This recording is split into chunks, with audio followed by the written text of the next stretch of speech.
আসসালামু আলাইকুম।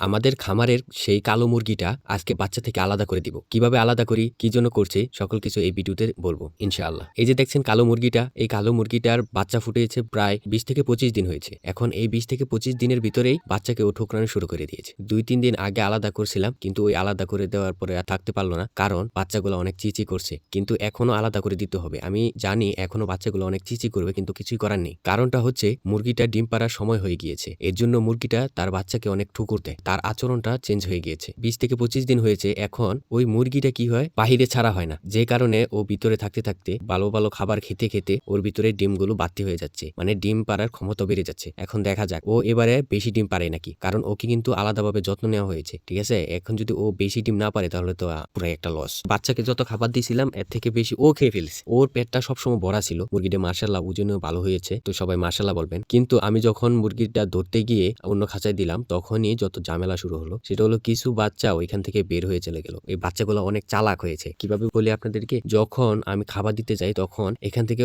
উড়ে এসে ঠুকুর মারে আমাকে। এরকম চালাক হয়ে গিয়েছে। তো এখন দেখছেন কি ফালাফালি লাফালাফি করে ২টা বাচ্চা, ছোট বাচ্চা বাহির হয়ে গেছে। আর হচ্ছে একটা কালো বাচ্চা, এটা আগেই বের হয়ে গিয়েছে। যেই খাঁচাটার ভিতরে এখন লোহার খাঁচাটার ভিতরে বড় মুরগিটা থুইলাম, ওই খাঁচাটার নিচে তলা নেই, বাঁশ দিয়ে বানানো আরকি। তো এই ফাঁক রয়েছিল বেশি, এর জন্য ওইখান দিয়ে ওই কালো মুরগিটা বের হয়ে গেছে। এখন ২টা বাচ্চা আছে। এই ২টা বাচ্চাকে ধরাই যত সমস্যা হয়ে যাবে। কারণ বাচ্চাগুলা ধরতে গেলে বহুত সমস্যা করে। এগুলা চিট পারে, মানে দৌড়াদৌড়ি করে। এই যে দেখেন বাচ্চাগুলা, দেখেন বাচ্চাগুলা কিন্তু মাশাআল্লাহ অনেক সুন্দর, সবাই মাশাআল্লাহ বলে যাবেন। বাচ্চা বয়সে যখন ২-৩ দিন হয়, দেশি মুরগির বাচ্চা আলাদা করে রাখার পরেও ধরা যায় না। মনে করেন ও মুরগির নিচ দিয়ে ফুটান, ওরা চালাক হয়ে যায়। তো ইনকিউবেটরে ফুটাইলে ওরা ঐরকম ভাবে চালাক হয় না, বুঝতে পারে না। কারণ স্বভাব চরিত্র সবকিছু বুঝতে পারে না। আর এইদিকে কালো ২টা বাচ্চাকে আমি ওইখানে দিয়ে দিলাম। মানে একটা বাচ্চাকে দিলাম, আরেকটা বাচ্চা ধরে দিতে হবে। এদিকে পানি দিলাম, খাবার দিতে হবে, কারণ খাবার নেই, কিছু নেই। আর ওইদিকে আরেকটা আর ২-৩টা বাচ্চা তো বাহির। ৩টা বাচ্চা নিয়ে আমি এখানে দিয়ে দিব। এখানে ছোট বাচ্চা আছে মোট ১১টা। তো অবশেষে ধরে দিলাম। দেখেন এখানে মোট বাচ্চা আছে ১১টা। ১১টা বাচ্চা থেকে ২টা হচ্ছে সাদা, ৪টা হচ্ছে কালা, আর ৪টা হচ্ছে বিভিন্ন কালারের হবে। ৪টা না ৫টা হচ্ছে বিভিন্ন কালারের হবে।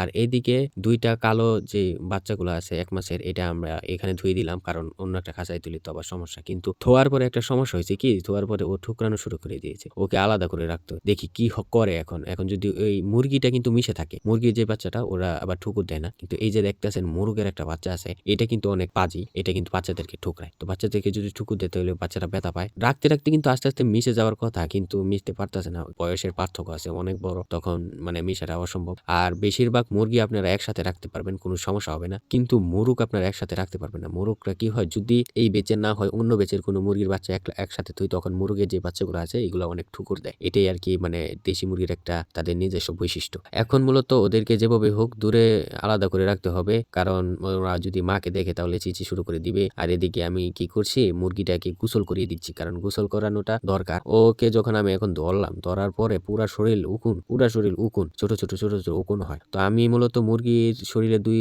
রকমের উকুন দেখছি, একটা একটু বড় সাইজের, আর একটা একটু একদম ছোট সাইজের। আর গ্রাম অঞ্চলে একটাকে বলে হচ্ছে ফুলফিল্লা। এই ফুলফিল্লার কারণে মনে করেন একটা মুরগি যখন ডিমে তা দিতে বসে তখন এই ফুলফিল্লাটা হয়। যদি আপনারা ডিমের নিচে যদি খের দেন তাহলে এই ফুলফিল্লাটা বেশি হয়, তখন পুরা বাড়ি ফুলফিল্লা ভরে যায়, মানুষের শরীরে হাঁটে। তো আপনারা কি করবেন, মুরগিকে গোসল করিয়ে দিবেন মাস পর পর। আপনারা যারা ছেড়ে পালন করেন, দিনটা যদি ভালো থাকে, রোদ থাকে, তাহলে আপনারা ১ মাস বা ১৫ দিন পর পর আপনারা গোসল করিয়ে দিবেন, কোনো সমস্যা নেই। রোদে দেখবেন শুকিয়ে গেছে, ওদের শরীরে মানে উকুন টুকুন এসব ময়লা আবর্জনা কিছু হবে না, মাশাআল্লাহ ফকফকা থাকবে। এদিকে ২টা বাচ্চাকে আমি গোসল করিয়ে দেই ৩-৪ দিন বা ৫ দিন, ১ সপ্তাহ পর পর আমি গোসল করিয়ে দিই। দেখেন মাশাআল্লাহ ২টা বাচ্চা কত টেনটেনে, কত সুন্দর দেখা যাইতেছে। ওদের শরীরে কোনো গন্ধ নেই। মুরগির একটা আলাদা মানে স্মেলই থাকে, ওটা কোনো গন্ধ নেই। আর শরীরে কোনো উকুন নেই। আপনারা হাতে রাখতে পারবেন, হাত পা একদম পরিষ্কার পরিচ্ছন্ন আরকি। আর এদিকে ওকে গোসল করালাম, গোসল করার পরে একটু রোদে দেওয়া দরকার। কিন্তু আমি যখন রোদে দিতে গেছি তখন এটা একটু শব্দ করছে। মুরগির ভাষা তো আমরা বুঝতে পারি না, কিন্তু মুরগির ভাষা মুরগির বাচ্চাগুলা বুঝতে পারে। তো এটা একটু শব্দ করছে, শব্দ করার পরে বাচ্চাগুলা চিঁচি শুরু করে দিয়েছে। ওইদিকে সারাটা বিকাল মুরগির বাচ্চা চিঁচি করছে। সারাটা বিকাল মুরগির বাচ্চা খালি চি করছে। তারপর গিয়ে আমি মূলত যখন সন্ধ্যাবেলা বাসায় আসলাম তখন দেখি যে একটু চিঁচি কমছে। তো মুরগির বাচ্চা প্রথমত দেশি মুরগির বাচ্চা যদি আপনারা ১ মাসের উপরে, ধরেন ৪০ দিনের উপরে যখন বাচ্চা যেগুলো হবে ওই বাচ্চাগুলো যদি আপনি সরিয়ে দেন তখন বাচ্চাগুলো একটু লাফায় কিন্তু চিচি করে না। তো 1 মাসের বাচ্চা যদি সরান বেশিরভাগ সমস্যা করে সেটা হচ্ছে মুরগির বাচ্চাগুলো হঠাৎ করে মা থেকে আলাদা হয়ে যাওয়া, ভয় পায় আরকি, এজন্য চিচি করে। আর কিছুই না। তো ২-১ দিন যখন থাকবে আলাদা করে তখন ঠিক হয়ে যাবে ইনশাআল্লাহ। তখন আর কোনো সমস্যা নেই। মুরগিটা আছে ওইটাও ডিমে। যদি আমি দেখেন মুরগিটা প্রায় ২৫ দিন ধরে আটকানো। এখন যদি আমি মুরগিটাকে ছাড়তাম বা ছাড়া থাকতো তখন কি করতো, মুরগিটা ডিমে আইসা বসে তো তখন মুরুকে মেটিং করে ফেলতো। তখন আর বাচ্চাগুলাকে মারতো না। মেটিংও করতে পারছে না, বাহিরেও যেতে পারছে না। ঠোকরায় যে বাহিরে আসলায় মাসলায় খায় এগুলো খাইতে পারছে না, ইচ্ছেমতো চলতে পারতেছে না। এর জন্য মূলত হিটে আইসা বসছে, অনেক হিটে আইসা বসে। হিটে আসার কারণে ও বাচ্চাগুলাকে মারতাছে। তো এর জন্য আমাকে আলাদা করাটা খুব জরুরি ছিল। তো আলাদা করে দিলাম। না হলে বাচ্চাগুলাকে আঘাত করে সমস্যা করতেছে। একটার পাক পুরা প্রায় ভেঙে ফেলছিল, এরকম একটা অবস্থা। আরেকটার মুখের জায়গায় ঠুকুর দিয়ে একদম রক্ত বের করে ফেলেছে। এর জন্য আমি তাড়াতাড়ি করে আলাদা করে দিলাম। নেওয়াটা ছিল আরো ১৫ দিন রাখার মতো, কিন্তু ১৫ দিন আর রাখতে পারলাম না। তার আচরণ চেঞ্জ হয়ে গিয়েছে। তো দেখা যাক সামনে কি হয়। তো সবাই ভালো থাকবেন, সুস্থ থাকবেন। আসসালামু আলাইকুম।